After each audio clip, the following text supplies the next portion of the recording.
Hi,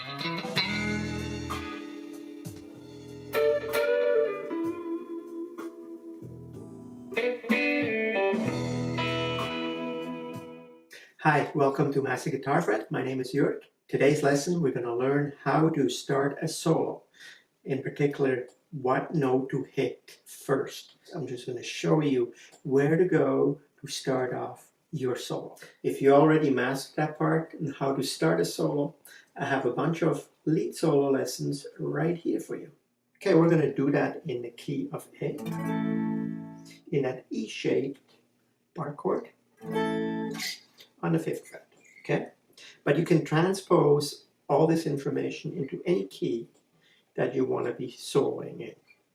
I just like to play it here because it's sort of in the middle of the neck, and it gives us some opportunity to maybe play some other positions of the scale that we're going to be in. What is helpful to know before we're doing that is the major scale. So the A major scale starts on the 5th fret with A. So that's one octave, and then it continues, and that's the second octave.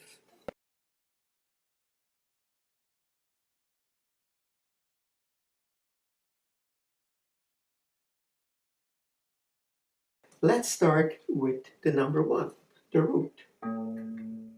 So the root notes are on E5, D7, E5, and B10. Okay? Of course, there's more of them over the whole neck, but these are the ones that we're going to focus on. And you can expand on that on your own. Find those notes on other places on the neck.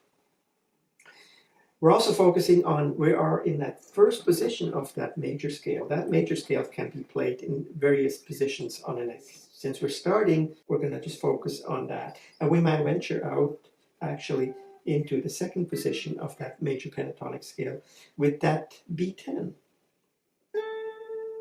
Right? That B10 is part of the second position of the major scale. But that doesn't really matter right now. So now that we know the notes, then we can say, okay, so what can we do with those notes? Well, so option 1 would be to slide to the note and just hold the note. So first we're going to slide to the 5th, the E5. Okay. Sounds not bad, not very practical. We can try to slide to the D7. That sounds kind of neat, eh? We can slide to the E5, the high E. Nice. And we can slide to the B10. That can all be used to start a lead part. And that first note that you're playing, you don't have to rush it. Just go there and think, what am I going to do next? Right? And then you start your solo. You don't have to be rushed. Always remember that. So option 2 with the root note, the tonic, it's also called the tonic, the root note, would be to bend the B8 to an A. So B8 right here, we bend that to the root.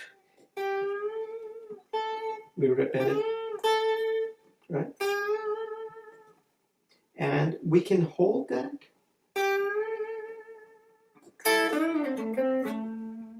And then think what we want to do, okay? So that's your second option you have. Number 3 would be a hammer on or slide from 2 frets before the root note or the tonic.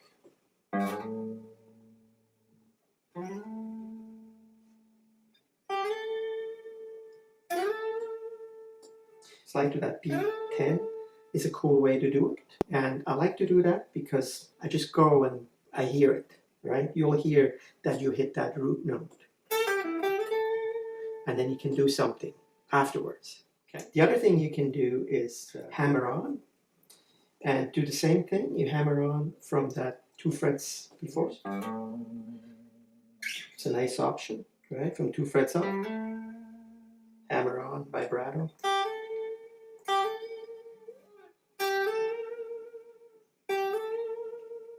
to the B10. You can do the same technique with the pull-off. So first the hammer on the pull-off and repeat.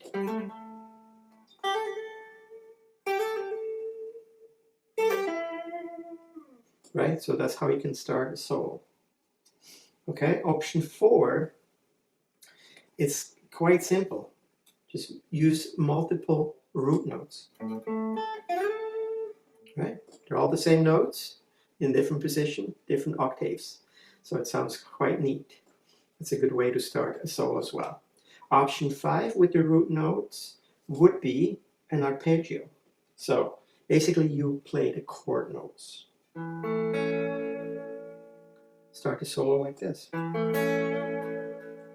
can do it here. You can do it here. Or down here. You can also do sevenths, okay? So you basically do the 7 chord notes. Sounds good in a blues.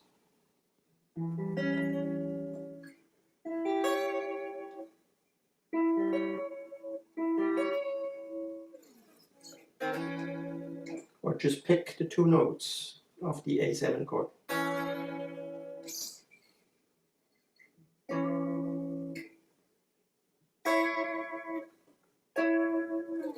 Okay, that's a good way to start a solo and then get right into it. There you have some options with the root notes to start a solo. Okay, next we can use the 5th interval. 1, 2, 3, 4, 5. We have the fifth interval on the A7, the B5, and a G9.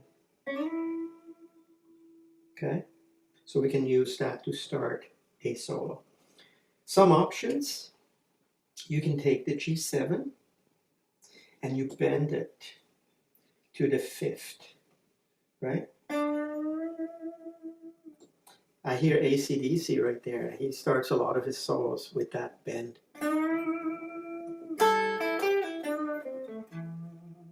Just for an example, okay? So bend. And then of course you can go right back to that normal 5th interval on a B5. I do first a bend to it and actually go to it and hold the vibrato and start like that. So option 2 for the 5th interval would be to slide to G9, then to the root. Right? Slide to the root. Something like that. Okay, so that's option 2. Would be to slide and hold G9 with a vibrato. Maybe a little bit of a bend and a vibrato. These are some options with the 5th interval. So next we're going to look at the 3rd interval. Okay. 1, 2, 3. So we have it at A4. We have it at G6 and at E9. Of course there's more, but these are the ones we're going to focus on today. Okay. So the first option is you can slide and hold a vibrato. You could do a 5/6 hammer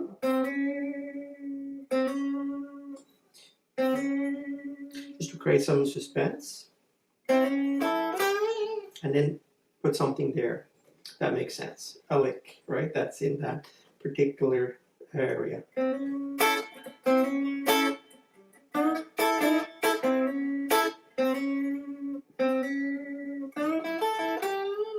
For example, something like that. Option 2 is you can do double stops with the root. So the 3rd and the root. Okay.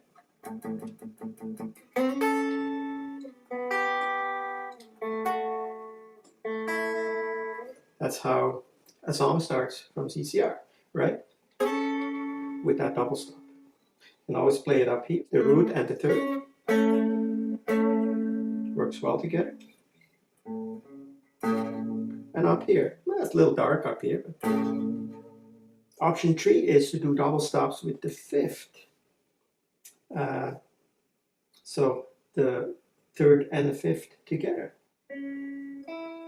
So we know the fifth is here, third is here,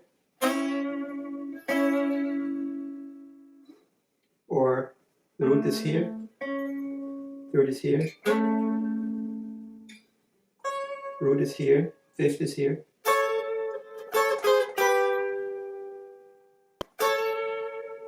Right, so you could easily start a solo with one of those double stops as well. Okay, or use them later as well. They can come in handy all through a solo.